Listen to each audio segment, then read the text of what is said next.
¿Qué tal? Buenas tardes, mi nombre es Carlos Zambrano, mi matrícula es 22060939 y soy de la carrera de Ingeniería Mecánica. A continuación vamos a ver lo que vendría siendo la práctica 11 del filtro pasa-baja. Entonces, para empezar, abriremos el amplificador inversor y le agregaremos el capacitor que nos producirá el filtro pasa-baja.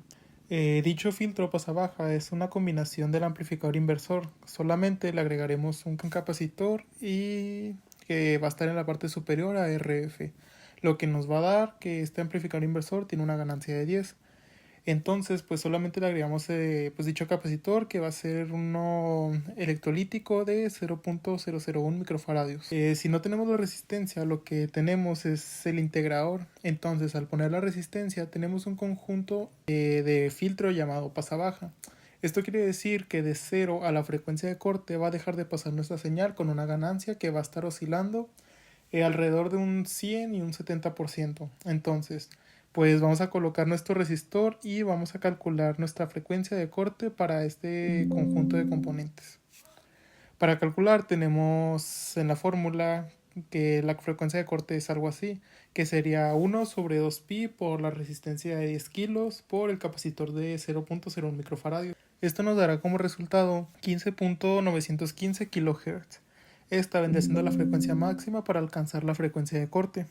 Ahora lo que vamos a ver aquí en este apartado va a ser un diagrama con el cual nos podemos dar más o menos una idea de la respuesta de un filtro pasa-baja. De este lado tenemos la frecuencia y en este eje tendríamos la ganancia o en este caso lo que vendría siendo la magnitud y aquí en este punto tendríamos la frecuencia de corte. Entonces ahora lo que vamos a hacer va a ser quitar esta señal y vamos a poner un generador de funciones. Procederemos a encender o correr el programa y le daremos una señal senoidal y la magnitud va a ser de 100 milivolts de pico a pico. Lo que vamos a hacer ahora va a ser subir a 10 kHz y vemos que en la entrada sigue siendo 99 milivolts de pico a pico, pero de este lado ya estamos en 800 y pues tenemos que 707 es donde el voltaje mínimo. Entonces, pues prácticamente en este momento nuestra señal se está empezando a desplazar hacia abajo. Ahora vamos a aumentar a 15 kHz. Por un lado tenemos 99 milivolts, pero del otro lado tenemos 659. Esto quiere decir que pues ya estamos por debajo. Y pues si ahora ponemos la frecuencia calculada a 15.91 kilos, nos da que la salida tendríamos 643. Esto lo que está haciendo es que realmente nos está indicando que realmente tenemos un valor más pequeño. Bueno, pues ahora vamos con lo que vendría siendo el apartado de preguntas de la práctica 11 del pasabajas. Como primera pregunta tenemos explicar el funcionamiento del filtro pasabaja. Un filtro de pasabaja permite el paso de las frecuencias por debajo de una frecuencia de corte específica y también atenúa las frecuencias por encima de este punto. Funciona reduciendo la ganancia de las señales de alta frecuencia a medida que se alejan de la frecuencia de corte. La frecuencia de corte es el punto donde la señal de salida cae al 70.7% más o menos, que vendría siendo su valor máximo, o se reduce en 3D. Y para frecuencias más altas, la señal continúa atenuándose de forma progresiva.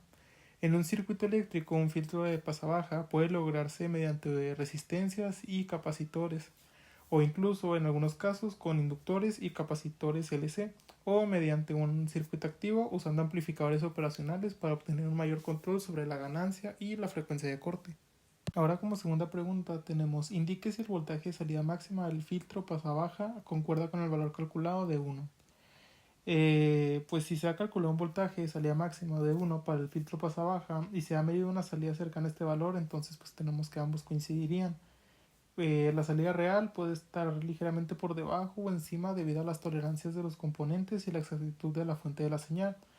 Y pues esta respuesta depende de los resultados medidos y observados en el circuito. Por lo tanto, pues ya con los resultados antes vistos, pues podríamos decir que en efecto, pues sí concuerda con el valor calculado de 1. Como tercera pregunta tenemos, variando la frecuencia del filtro pasa-baja hasta el punto de voltaje 3 o 0.707, compara las frecuencias de 3 dB, teórica y medida. Pues para este análisis se debe variar la frecuencia de entrada hasta que la amplitud de la señal de salida alcance aproximadamente el 70.7% de la amplitud máxima, lo que indica que el punto de 3 se puede comparar la frecuencia de corte medida en esta prueba con el valor teórico calculado. Pues en este caso, como ambos valores están cerca, es una indicación de que el filtro está funcionando según el diseño. De lo contrario, podrían existir variaciones para la tolerancia de estos componentes o las condiciones experimentales del circuito. Como cuarta pregunta tenemos 15.915 Hz. Es la frecuencia de corte teórica para su filtro activo de paso bajo. Produce el voltaje 3 dB. Compara los valores de la frecuencia de corte medido y el calculado. Pues si la frecuencia de corte teórica es 15.915 Hz, al medir el punto en el que la salida se reduce al 70%, se debe obtener un valor similar al teórico. Las diferencias pequeñas pueden deberse a la tolerancia de los componentes o condiciones de medición. Si la frecuencia de corte media está próxima a los 15.915 Hz, como lo vimos en el problema, se considera que los valores calculados y medidos concuerdan razonablemente bien con pues, lo antes visto. Como último inciso tenemos grafique la salida del filtro pasa baja para valores variados de entrada de frecuencia dentro del rango de 0 a 10 kHz. A continuación pues puse una gráfica y pues más o menos esto vendría siendo, debería mostrar cómo la amplitud de la señal de salida se mantiene relativamente constante hasta la frecuencia de corte y pues luego se puede observar cómo va disminuyendo progresivamente para las frecuencias superiores a la frecuencia de corte.